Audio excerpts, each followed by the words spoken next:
Hey, friend, welcome to She Said, She Said. Here on this podcast, I'm joining forces with a broad array of top notch guests to share important life and career lessons, always with an eye toward insight, inspiration, and the drivers that help us build influence.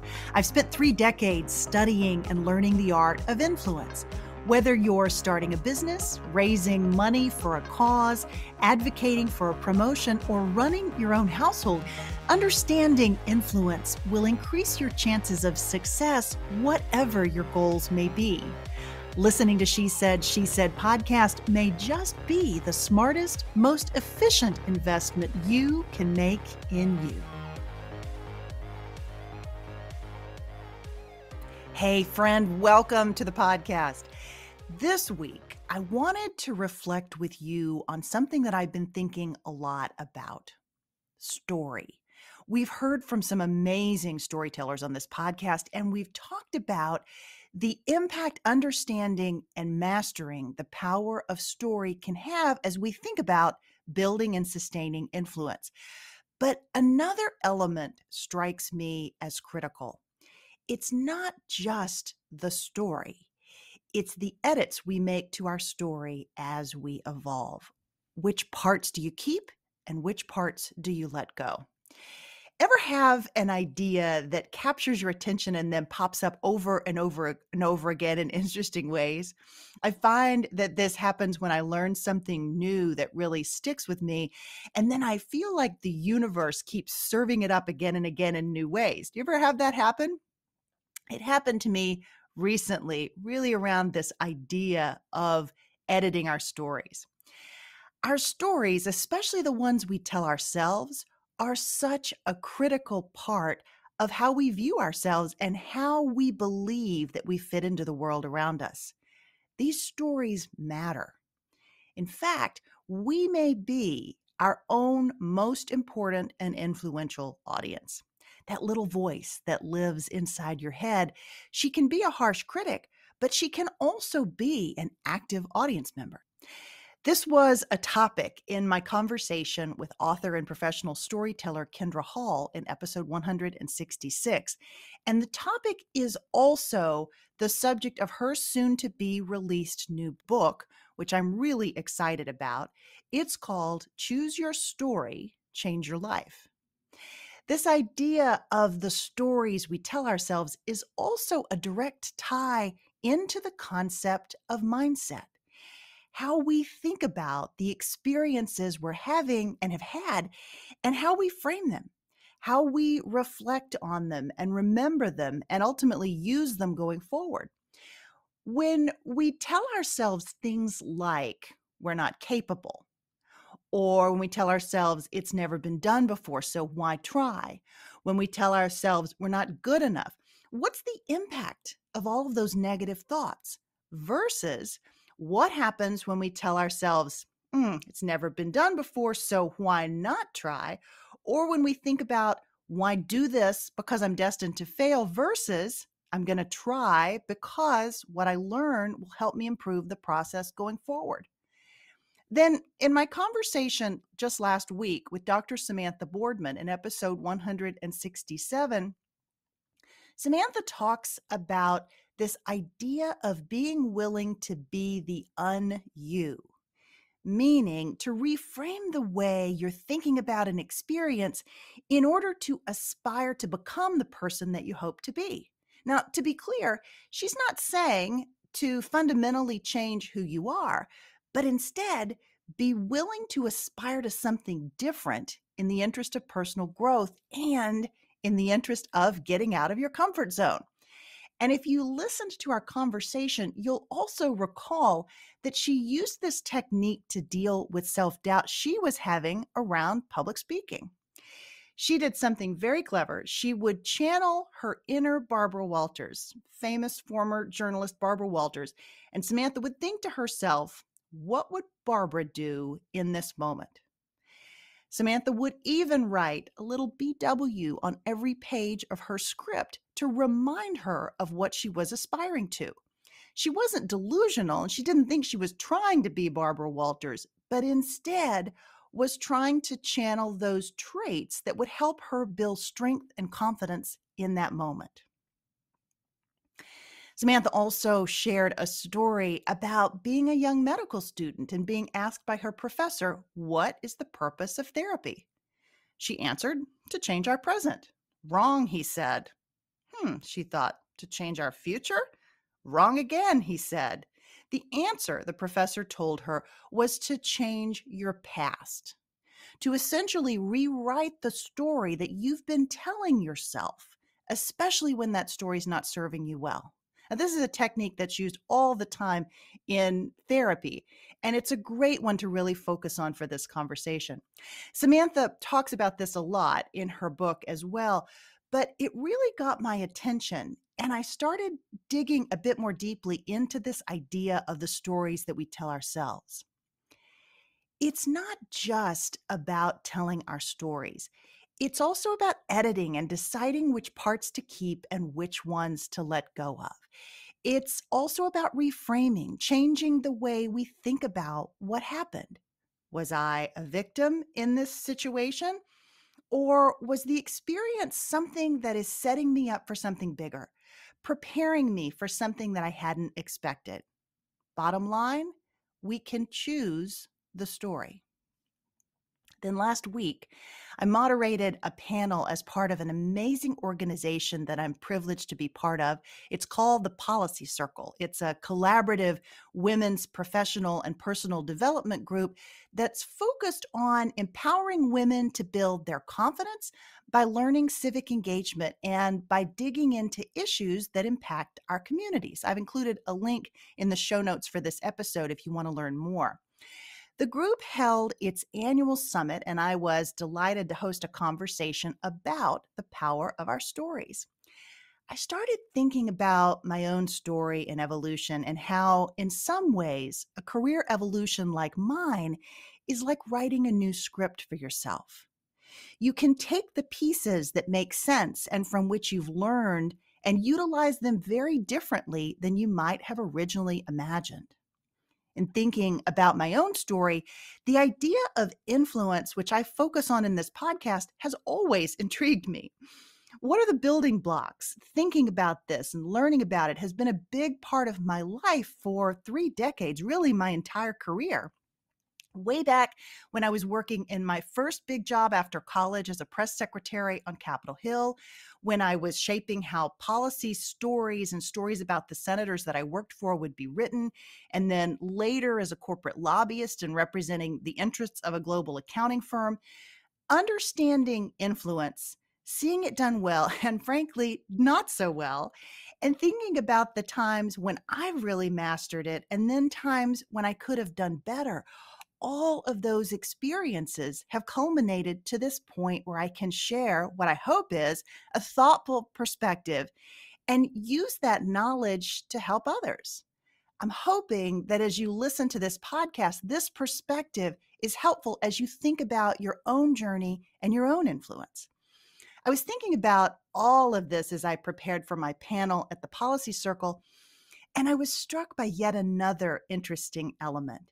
An element that not only reinforces the power of story, but also of connection, and how connection and mentorship can impact the trajectory of our stories.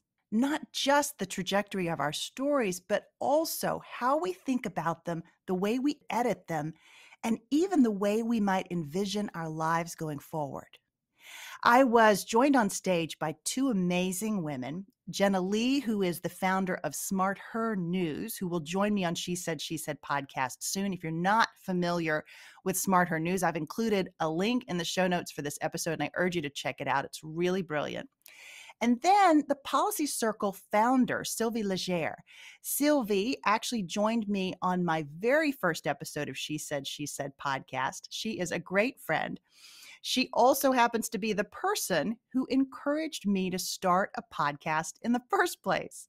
Sylvie knew that I was looking for an outlet to have a different kind of conversation. She knew that I wanted to create a collaborative, engaged community, And she knew I wanted to add value to others and hopefully leave them, you, uplifted and inspired. She encouraged me to embrace podcasting, and it was a medium that honestly I knew next to nothing about.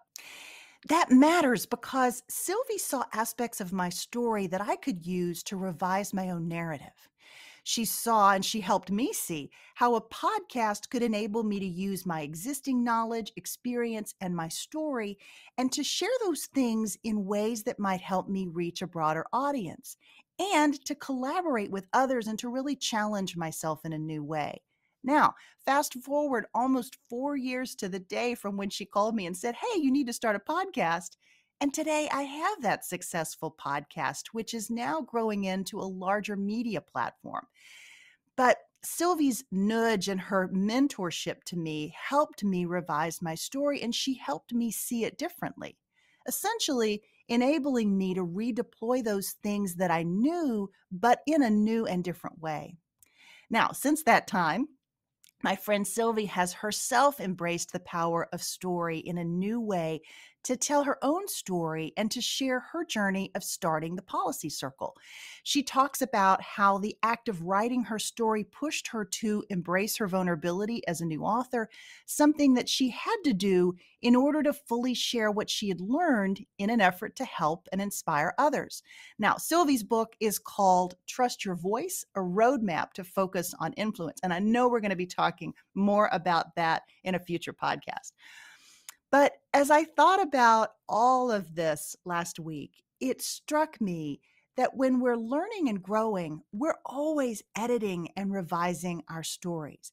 We're picking the details that are most important and that help us lay the groundwork for our next big adventure.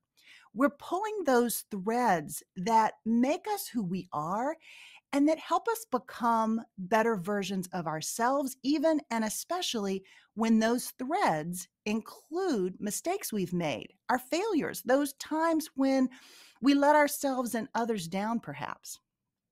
When we frame and edit those experiences in ways that are positive, we can absolutely deploy them as strengths, even and maybe especially when they are painful in the moment. What isn't particularly useful is when we let those setbacks define us in a negative way, or when we let the negative stories that we tell ourselves become self-fulfilling.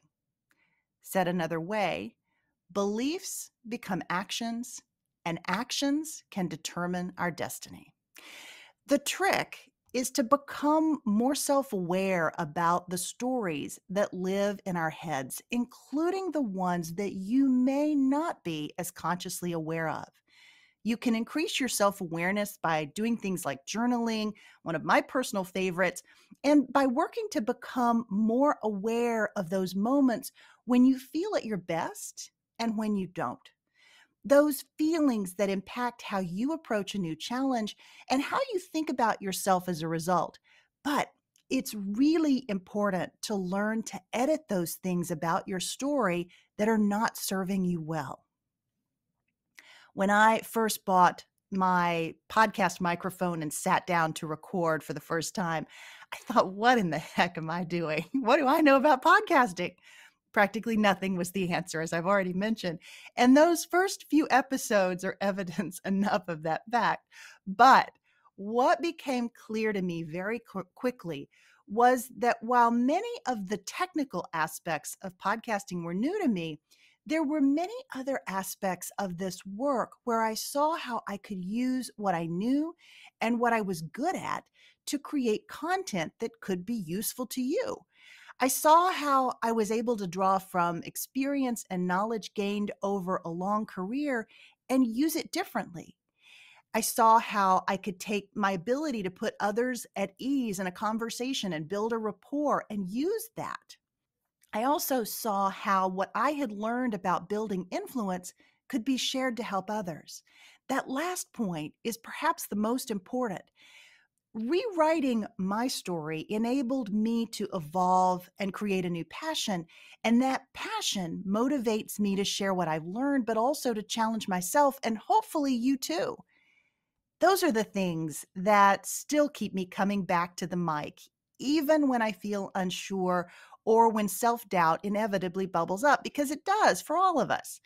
I'm reminded of the incredible advice from this very podcast and from so many of my guests about how to tackle that doubt and lean into it, and why I know that I'll always be better on the other side when I do. Because I want to share something that's actionable with you as part of this conversation, here's a great exercise to help you focus in on the stories that may not be serving you so well and to understand what they are. This is especially helpful for those who are contemplating a career pivot. So here's what I want you to do. Think about a time when you were at your best.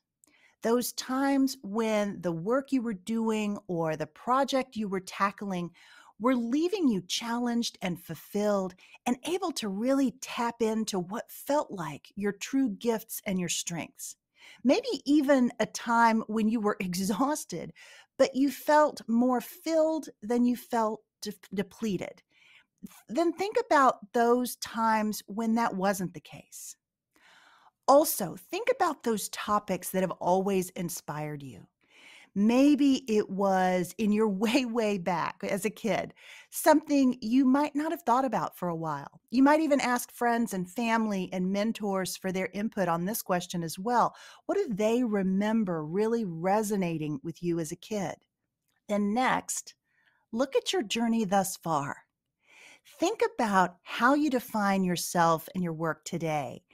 And how are those stories, the ones that you've written and that you tell yourself, how are they helping you create more influence? How are they helping you tackle goals, boost your confidence, or helping you climb back on when you fall off? How do your stories impact or inform your emotional responses? How do they impact your ability to manage yourself, for example? They are often the reason why we react the way that we do. They inform and they give context to our emotions. But self-awareness is the first major lever of influence. And story and how we think about our stories falls squarely in this bucket. Breaking free of a negative narrative by finding a way to shift and reframe your story can be incredibly liberating and also critical to your future success and happiness. So, friend, I'm curious, how do you think about your own stories? Are there stories you tell yourself that are worthy of some edits, perhaps? I'd really love to hear.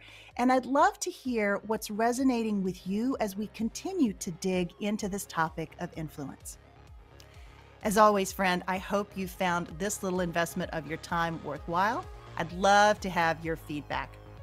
Coming up next week, I'll be welcoming Wharton professor Katie Milkman. She's the author of a terrific book entitled How to Change.